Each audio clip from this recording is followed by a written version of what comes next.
നമസ്കാരം. കേരളത്തിൽ കോൺഗ്രസ് പാർട്ടിക്കുള്ളിൽ നമ്മുടെ പ്രതിപക്ഷ നേതാവ് വി.ഡി. സതീശൻ ഒറ്റപ്പെടുകയാണോ എന്നുള്ളൊരു ചോദ്യം വളരെ പ്രസക്തമായി തന്നെ ഉയർന്നു വരികയാണ്, പ്രത്യേകിച്ച് സമീപ ദിവസങ്ങളിൽ. കാരണം മറ്റൊന്നുമല്ല, 2026 നിയമസഭാ തിരഞ്ഞെടുപ്പ് ഇങ്ങെത്തി. അപ്പോൾ ആ തിരഞ്ഞെടുപ്പിനെ ഒരു ടീം UDF ആയി നേരിടുമെന്ന് വി.ഡി. സതീശൻ തന്നെ പ്രഖ്യാപിക്കുകയും അതിൻ്റെ ഭാഗമായി കോൺഗ്രസ് പാർട്ടി അവരുടെ തിരഞ്ഞെടുപ്പ് പ്രചാരണങ്ങൾക്കുള്ള കമ്മിറ്റികളും പ്രകടന പത്രികയ്ക്കുള്ള കമ്മിറ്റികളും നിരവധി രൂപീകരിച്ച് ഒരു കൃത്യമായ ചുവടുവെപ്പുകളോടെ മുന്നോട്ട് പോകുവാനാണ് പദ്ധതിയിട്ടിരുന്നത്. ആ കമ്മിറ്റികളെല്ലാം പലതും രൂപീകരിക്കപ്പെടുകയും ചെയ്തു.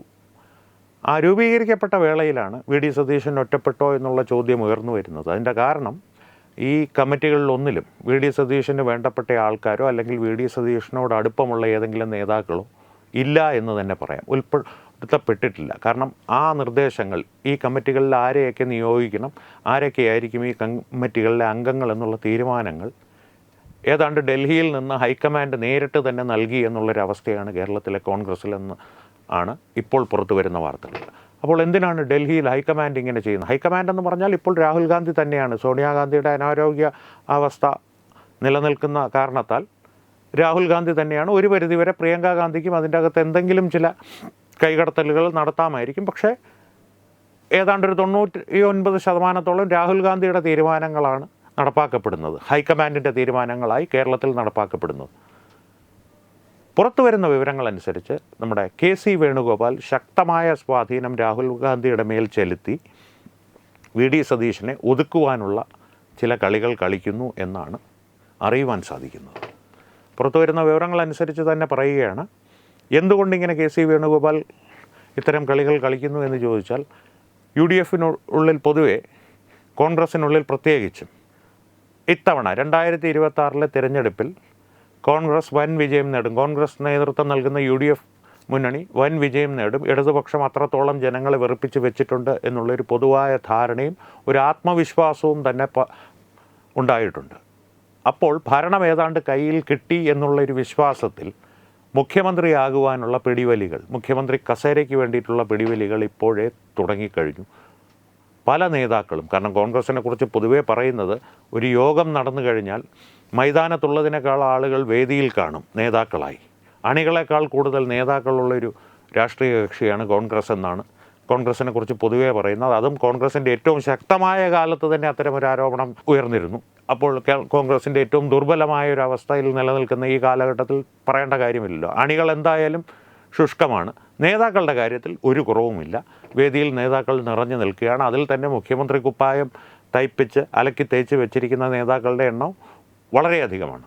അത്തരത്തിലുള്ള നേതാക്കളിൽ പലരും പ്രതിപക്ഷ നേതാവ് എന്നുള്ള നിലയിൽ വി.ഡി. സതീശൻ സ്വന്തം പ്രതിച്ഛായ ഉയർത്തി കോൺഗ്രസിനെ മൊത്തമായി കൈപ്പിടിയിൽ ഒതുക്കി ഒരുപക്ഷേ UDF 2026 നിയമസഭാ തിരഞ്ഞെടുപ്പിൽ വിജയിച്ച് കയറിയാൽ മുഖ്യമന്ത്രി സ്ഥാനാർത്ഥിയായി സ്വയം അവരോധിക്കുമോ എന്നുള്ള ഭയം കാരണം തന്നെയാണ് KC വേണുഗോപാലും ഒപ്പം രമേശ് ചെന്നിത്തലയും ഒക്കെ ഉണ്ടെന്നാണ് പുറത്തു വരുന്ന വിവരങ്ങൾ. ഇതൊന്നും കൃത്യമായ ആധികാരികമായ വിവരങ്ങളായി പറയുവാൻ ഒരാൾക്കും സാധിക്കില്ല. കാരണമെന്ന് വെച്ച് കഴിഞ്ഞാൽ ഇതിനൊന്നും രേഖകളോ അല്ലെങ്കിൽ മറ്റെന്തെങ്കിലും തെളിവുകളോ ഒന്നും ഉണ്ടാവില്ല. ആന്തരികമായിട്ടുള്ള കളികളും കരുനീക്കങ്ങളുമാണ് ഇക്കാര്യത്തിൽ പ്രസക്തമായി നടക്കുന്നത്. അത് സംബന്ധിച്ചിട്ടുള്ള വിവരങ്ങൾ രഹസ്യമായേ അറിയുവാൻ സാധിക്കുകയുള്ളൂ. ആ വിവരങ്ങളുടെ സ്രോതസ്സ് പലപ്പോഴും വെളിപ്പെടുത്തുവാനും സാധിക്കുകയില്ല. പക്ഷേ വിശ്വസനീയമായ വിവരങ്ങളാണ് ഇവയൊക്കെ തന്നെ. ആ വിവരങ്ങളുടെ അടിസ്ഥാനത്തിൽ പറയുകയാണ്, വി.ഡി. സതീശൻ കോൺഗ്രസിൽ ഒതുക്കപ്പെടുന്നുണ്ട്, ഒറ്റപ്പെടുന്നുണ്ട്. അതിൻ്റെ പിന്നിൽ കളിക്കുന്നത് ശ്രീ KC വേണുഗോപാലും ശ്രീ രമേശ് ചെന്നിത്തലയും തന്നെ ആണ്. പ്രത്യേകിച്ച് KC വേണുഗോപാൽ. കാരണം ഹൈക്കമാൻഡിൽ രാഹുൽ ഗാന്ധിയെ വി.ഡി. സതീശൻ കേരളത്തിലെ കോൺഗ്രസ് ഘടകത്തെ ഏതാണ്ട് മുഴുവനായി കൈപ്പിടിയിൽ ഒതുക്കുകയാണ് എന്നുള്ള ഒരു വിവരം KC വേണുഗോപാൽ അറിയിക്കുകയും അതിൽ അതൃപ്തനായ രാഹുൽ ഗാന്ധി, എന്തുകൊണ്ടാണ് അതൃപ്തി എന്നറിയില്ല, കാരണം അദ്ദേഹത്തിന് അതൃപ്തിയും തൃപ്തിയും ഒക്കെ ഉണ്ടാകുന്നത് എന്ത് കാരണം കൊണ്ടാണ്? ഛോട്ടാ ഭീം കണ്ടാലാണോ അല്ലെങ്കിൽ ചാച്ചാ ചൗധരി വായിച്ചാലാണോ എന്നൊന്നും ആർക്കും പ്രവചിക്കാൻ സാധിക്കുകയില്ല. അദ്ദേഹത്തിൻ്റെ ഒരു സ്വഭാവ വൈശിഷ്ട്യം അത്തരത്തിലുള്ളതാണ്. അതുകൊണ്ട് തന്നെ എന്തുകൊണ്ട് അതൃപ്തി ഉണ്ടായി എന്നുള്ളതിനെക്കുറിച്ച് പറയുവാൻ ഞാൻ ആളല്ല. നിങ്ങൾക്കറിയാമെങ്കിൽ നിങ്ങൾ കമൻറ്റുകളിൽ പറയുക. പക്ഷേ ആ അതൃപ്തി ഉണ്ടാകുകയും അതിനെ തുടർന്നാണ് ഇത്തരം കമ്മിറ്റികളിൽ നിന്ന് വി.ഡി. സതീശൻ്റെ അടുപ്പക്കാരെ ഏതാണ്ട് പൂർണ്ണമായി തന്നെ ഒഴിവാക്കിയ സാഹചര്യം ഉരുത്തിരിയുകയും ചെയ്തതെന്നാണ് പുറത്തു വരുന്ന വിവരങ്ങൾ. എന്തായാലും അധികാരം കയ്യിലെത്തുന്നതിന് മുൻപേ ഇങ്ങനെ. അപ്പോൾ അധികാരം കയ്യിലെത്തിക്കഴിഞ്ഞാൽ എന്തായിരിക്കും അതിനുള്ളിൽ നടക്കുന്ന അടിപിടികൾ, മുഖ്യമന്ത്രി കസേരകൾക്കായി നടക്കുന്ന പിടിവലികൾ, അതിനുവേണ്ടി നടക്കുന്ന കളികൾ എന്നുള്ളത് ചിന്തിക്കുവാൻ പോലും നമുക്കൊന്നും കഴിയുകയില്ല. പക്ഷേ കോൺഗ്രസ്സുകാർക്ക് സാധിക്കും. അതുകൊണ്ട് തന്നെ അവരതേ സംബന്ധിച്ച് മൗനം പാലിക്കുകയും ഉള്ളിൻ്റെ ഉള്ളിൽ നമ്മുടെ നാടൻ ഭാഷയിൽ പറഞ്ഞാൽ പ്രാഗിക്കൊണ്ട് തലയിൽ കൈവയ്ക്കുകയുമാണ് എന്നുള്ളതാണ് ഇപ്പോഴത്തെ അവസ്ഥ. എന്തായാലും കാത്തിരുന്ന് കാണാം. നമസ്കാരം. Brought you by Kerala AIDS control society.